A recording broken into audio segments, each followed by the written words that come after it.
Do you perceive your work as meaningful? And how would you personally define meaning in the working context? I think if we talk about meaning, we talk about purpose. Mm-hmm. Yes. Mm-hmm. Yeah. So why is it that I get up in the morning? Why is it that I go to work? Why is it that I give my best every day, every week, every month, all the time, or at least for the most part? So what gets me, what gets me up in the morning? What makes me, deliver? What makes me function? What makes me tick in a way? And why am I still at this company and not someplace else? Which is very important because, the most important people are the ones who have options, and the more people we have with options, the better off we are, because those are usually good people and employable.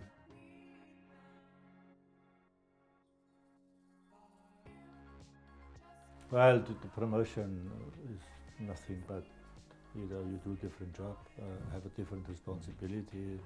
It is all right, it's great, but the meaning is more, what can you do in this new role for your people? And what's the purpose of that role? What is it that matters? And doesn't matter so much anymore because it is a bit different. And so the priorities change, but the person is still the same. I believe if a person believes it needs to be a different person now because it's a different job, it's already wrong. If this is the worst you can do, just always try to be yourself.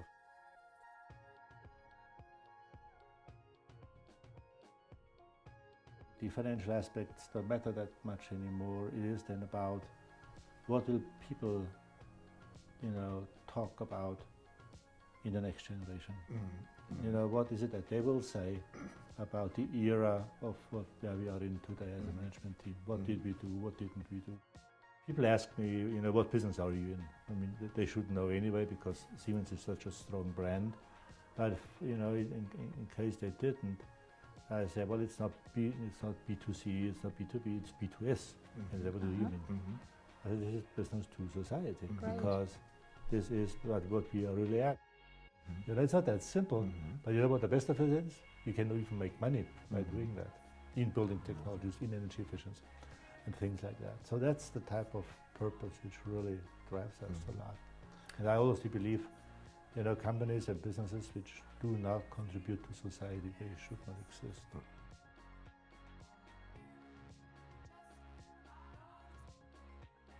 It's got to be an active dialogue between the manager and the person. It's got to be an environment in the company where people feel comfortable about.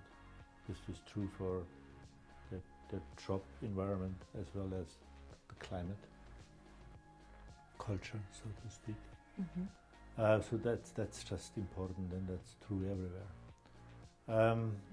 On a very particular note, and that brings us to what we are so up to in our company, I think people need to, on a general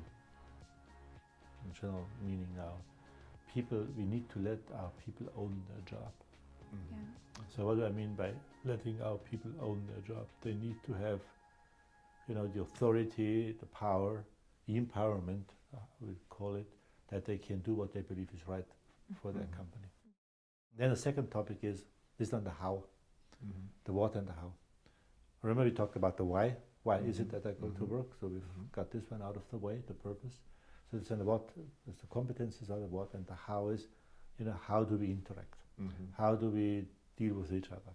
How does someone else behave helping the other to be successful? This is about the how. How to get it done in a way, the interaction, and then we call it people own their job. If we have the competency matter, if we have the behavioral aspects, we call it ownership culture. And that's what this great ball is all about. Let our people own their job.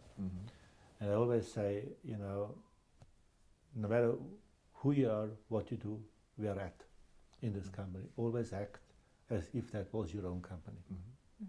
If your manager isn't there to help you, just decide what you believe is right.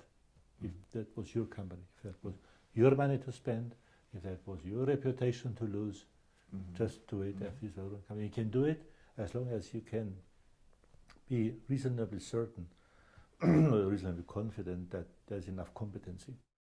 And we have three areas which are important the way we interact. This is about the leadership. This is about showing the way. Where do we want to go?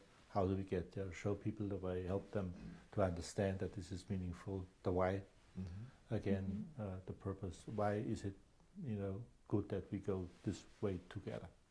And then the second topic is about people orientation, because you can always know where to go. You can always be the smartest and the best and the brightest, know exactly what to do. No one comes along your way. You're on your own. You're on your own, and if you're on your own, you never win. Just no way. And the third one is what we call behavior. It's the behavioral aspect. How do we deal with each other? This is about diversity of experience, diversity of gender, diversity of international culture. So how do we interact? How do we deal with each other, no matter where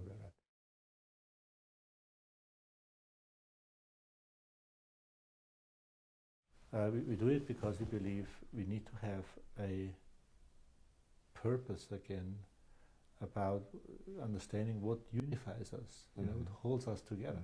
If you have a product spectrum from a power generation turbine for 570 megawatts as heavy as an Airbus 380, fully loaded, all the way to a circuit breaker, there's got to be something which holds us together, which can say, okay, I am Siemens, I do this, I am proud because of that.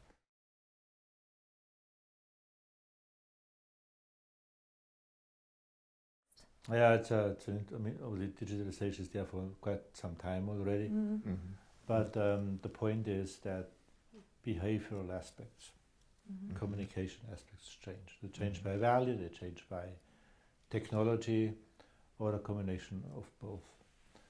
And there's social media, there is a much more democratic type of crowd-driven opinion building. So the crowd builds opinions, and whether you like it or not, you just need to inform the crowd in a meaningful way so they can make their decisions. That's a conclusion. The other topic is then about explaining and communicating and informing. And this is, I think, quite a distinction. Information today is about social media, but also opinion building. Information is about email, this type of stuff. So it is information. Communication, I'm not sure whether I would, emails or electronic type of means considered to be a communication channel. Okay. It's an information channel. You inform people about something. But communicating, to me, still, I prefer the analog way. I go see people, I go out. It's relationship. It's relationship. It is about, okay, what are they falling asleep when I talk, or are they excited about it, or do I get a lot of questions or not? So I can tell from the body language, from the way they interact, this went well or it doesn't. I can tell you right away, this is a well oiled, country where people speak up, where they're engaged, where they have, at least for the most part, have fun in doing things, engaged, or whether something is wrong.